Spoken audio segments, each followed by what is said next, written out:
అందరికీ నమస్కారం. ఆంధ్రప్రదేశ్లో ఇటీవల కొన్ని సంఘటనలు చూస్తుంటే కొన్ని సామెతలు గుర్తొస్తాయి. ఆడలేక మధ్యలు దరువు అన్నట్టు వైసీపీ పాలనలో తెలుగుదేశం, జనసేన కూటమి నాయకులను ఎవరైతే తిట్టారో లేకపోతే అనరాని మాటలు అన్నారో వాళ్ళందరినీ వదిలిపెట్టి సోషల్ మీడియాలో పోస్టులు పెట్టిన వాళ్ళని, సోషల్ మీడియాలో షేర్లు చేసిన వాళ్ళ మీద పోలీసులు కేసులు పెడతా ఉన్నారు. రైట్, వికృతమైన చేష్టలతో, వికృతమైన భాషతో, ఇష్టం వచ్చినట్టు సభ్య సమాజం వినలాని మాటలతో తిట్టినాళ్ళని, మాజీ మంత్రుల్ని, ఎమ్మెల్యేలని, లేకపోతే వైసీపీ నాయకుల్ని వదిలిపెట్టి చిన్న చిన్న సోషల్ మీడియాలో కార్యకర్తల మీద ఈ దాడి చేస్తూ ఉన్నారు కూటమి పెద్దలు. గతంలో వైసీపీ ప్రభుత్వం అధికారంలో ఉన్నప్పుడు జగన్మోహన్ రెడ్డి గారు కూడా అదే పనిచేశారు.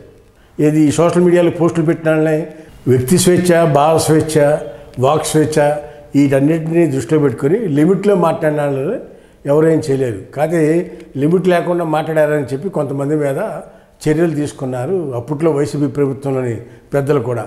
అదే పరిస్థితి ఇవాళ ఈ కూటమి పెద్దలు కూడా అదే చేస్తూ ఉన్నారు.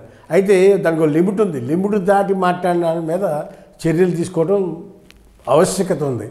ముఖ్యంగా కొడాలి నాని, వంశీ, జోగి రమేష్, అవినాష్, పేరు నాని, అంబటి రాంబాబు, మళ్ళా నెల్లూరు జిల్లా అనిల్ కుమార్ యాదవ్, రోజా, వైజాగ్ గుడివాడ అమర్నాథ్, ఇలాంటి వాళ్ళందరూ కూడా వక్ర భాష మాట్లాడిన వాళ్ళని వీళ్ళందరినీ వదిలిపెట్టారు. వాళ్ళందరూ కోర్టులు పోయి స్టేలు తెచ్చుకున్నారు, లేకపోతే స్టేల్లో కంటిన్యూ అరెస్ట్ వారెంట్ల గురించి అరెస్ట్ గురించి తప్పించుకున్నారు.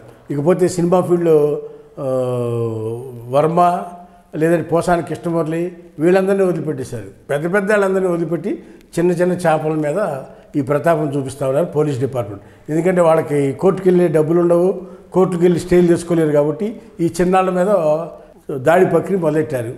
ప్రజల్లో కూడా చర్చించుకున్నారు ఈ విషయం మీద. ఏమని ఈ చిన్న చిన్న వాళ్ళందరినీ పట్టుకున్నారు, పెద్దవాళ్ళందరినీ వదిలిపెట్టేశారు. ఇప్పటికి 6 నెలలు అయిపోయింది ప్రభుత్వం వచ్చి.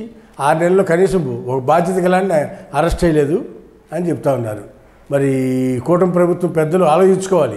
ఈ చిన్న చిన్న వాళ్ళ మీద చర్యలు తీసుకునే బదులు పెద్దవాళ్ళు 4 తీసుకు లోపలేసేస్తే ఇది ఈ వాట్సాప్లో పెట్టే ప్రక్రియ అనేది ఆగిపోతుంది. ఎందుకంటే పెద్దవాళ్ళని వేసేసరికి మనం చేయకూడదు అనేది ఎవరికాడికి అర్థమవుతుంది. దీని మీద కూటమి పెద్దలు కూడా ఆలోచించుకోవాల్సిన అవసరం ఉందని ఈ సందర్భంగా తెలియపరుస్తున్నాం. హాయ్ ఫ్రెండ్స్, మా ఫ్యూచర్ టుడే ఛానల్ చూస్తున్నందుకు చాలా థ్యాంక్స్. మరిన్ని లేటెస్ట్ వీడియోస్ కోసం వెంటనే సబ్స్క్రైబ్ చేయండి. అలాగే ఈ బెల్ ని కూడా రింగ్ చేసేయండి. మా లేటెస్ట్ వీడియోస్ నోటిఫికేషన్స్ అన్నీ మీ మొబైల్లో వస్తాయి.